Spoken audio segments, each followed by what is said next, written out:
Hi and welcome to July's monthly budget. So I'm going to walk you through how I budget my monthly expenses. So going from my salary through different expenses down to an end of month balance. And I take a process of a zero-based budget.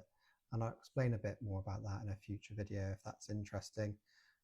So we start with my salary, and I'm on £103,000 per year. And after pension, tax, national insurance, that comes to a net pay of 5471 a month. I have a joint account which I pay all my mortgage from. Half of my mortgage and half of my bills, as I live with my partner, comes to 1145. Groceries, again, we split, which is 225 a month, and I'll probably review that in a few months just because cost of living inflation has increased over the past year here in the UK. I have a car which is on a lease. It's an electric car which I use to drive to and from London for my work for 1 day a week. So it's a really important thing to me. So I pay 225, and again I split that with my partner. My mobile phone, I'm on a SIM only deal, which is £6 a month. And I brought my phone contract and pay that on Klarna, which is £35 a month. And then the one other thing sort of in my fixed costs of £32 a month for my contact lenses.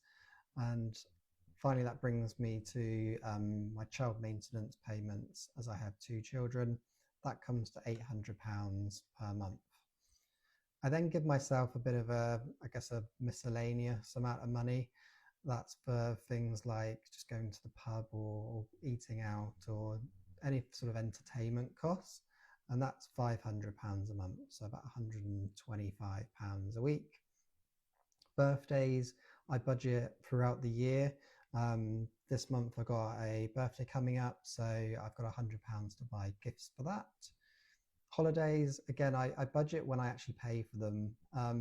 I've got two holidays that I've just booked. One is in August and one September, and I paid the flights on a credit card. So I just need to repay that amount of money, which is £1,250 for this month. And then I have a house sinking fund. So I put an amount of money just to take care of any sort of miscellaneous expenses that come up for the house or anything I like to do to improve. I'm pretty big into DIY, so I like to do some stuff around the house. So I put in £100 a month there, and that just builds up as time goes on and when I need it.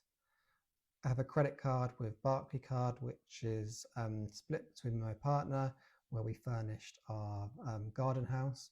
Um, we used that actually to Airbnb, so it'd be interesting to show you a bit more about that in future. But it's £75 a month to repay that.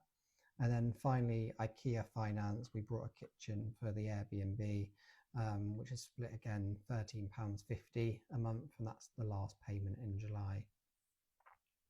I've got a kids budget similar to the house fund. I have a bit of a sinking fund just for doing stuff like bowling and going out with them, and that builds up, and we do stuff as and when needed. And then I mentioned at the top, I go to London 1 day a week, so £32 for parking a month, and then the tube cost is 53.67, random number, but I just sort of taken the weekly cost, times it by 52 and divided by 12 to get a monthly amount. And then the final bit on the sort of variable costs is hotels. So the agreement with my partner, she stays in London a few nights a week, and she moved out of London to come and live with me. Lucky her.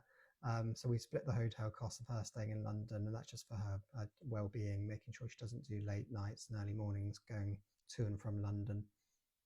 So the final bit is an ISA. I've got a stocks and shares ISA that I put £250 a month in, and that's been building over a couple of years. I increased that amount recently from 100 to 250.